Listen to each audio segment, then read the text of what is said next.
में हम देखने वाले intraday Nifty and bank Nifty levels. इसके अलावा आपको हम रेकमेंड करेंगे 5 स्टॉक्स जिन्हें आप होल्ड कर सकते हैं 7 to 10 डेज के लिए। साथ ही कुछ इंपॉर्टेंट स्टॉक से रिलेटेड न्यूज एंड अपडेट्स भी हम डिस्कस करेंगे।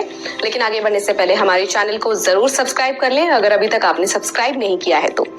So let's start with intraday Nifty and bank Nifty levels. Intraday Nifty levels की बात कर लेते हैं, जिसमें कि पहला सपोर्ट लेवल है 21,740, दूसरा सपोर्ट लेवल है 21,620, पहला रेजिस्टेंस है 21,970 और दूसरा रेजिस्टेंस है 22,090। इंट्राडे बैंक निफ्टी लेवल्स की बात कर लेते हैं। पहला सपोर्ट लेवल है 45,650, दूसरा सपोर्ट लेवल है 45,200, पहला रेजिस्टेंस है 46,430 और दूसरा रेजिस्टेंस है 46,950। चलिए अब बात कर लेते हैं 5 momentum stocks for the day की, यानी कि आपको रिकमेंड करेंगे 5 स्टॉक्स जिन्हें आप होल्ड कर सकते हैं 7 to 10 डेज के लिए। सबसे पहला आज के लिए रिकमेंडेशन है शंकरा। यहाँ पर ब्रेकडाउन फ्रॉम कंसोलिडेशन है, सो आप इसी रीजन से इसे बाय कर सकते हैं 821 पर।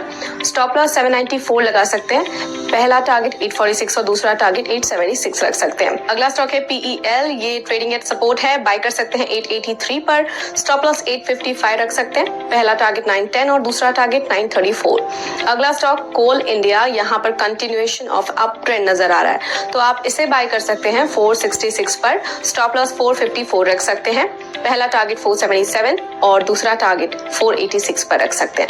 अगला स्टॉक है एक्सेलिया सॉल्यूशंस, यहाँ पर वॉल्यूम स्पर्ट है, तो आप इसे बाय कर सकते हैं 1972 पर। स्टॉप लॉस लगा सकते हैं 1900, पहला टारगेट 2035 और दूसरा टारगेट 2100 पर रख सकते हैं।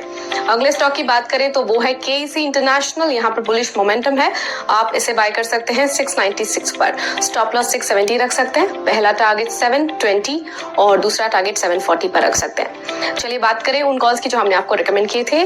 ताज GVK वेंट अप 8%, दोनों टारगेट इसने अचीव किए जो हमने आपसे शेयर किए थे।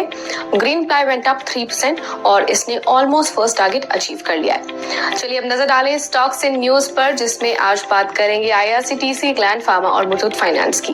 IRCTC की बात करें तो गवर्नमेंट ने अप्रूवल दिया है संजय कुमार जैन के अपॉइंटमेंट को एज CMD ऑफ IRCTC, जो इफेक्टिव होगा फ्रॉम 14 फरवरी 2024। इसके अलावा ग्लैंड फार्मा के Q3 रिजल्ट अपडेट की बात करें तो नेट प्रॉफिट 17.3% डाउन रहा year on year at ₹191.9 crore.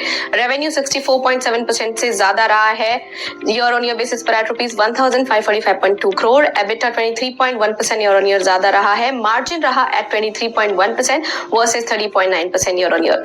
इसके अलावा मुथूट फाइनेंस के Q3 रिजल्ट की बात करें तो नेट प्रॉफिट 13.9% से बढ़ा है ईयर ऑन ईयर बेसिस पर। साथ ही नेट इंटरेस्ट इनकम भी 11.8% बढ़ा है एट ₹1905.7 करोड़। सो इसी के ये वीडियो पसंद आया है तो लाइक शेयर सब्सक्राइब करना ना भूलें।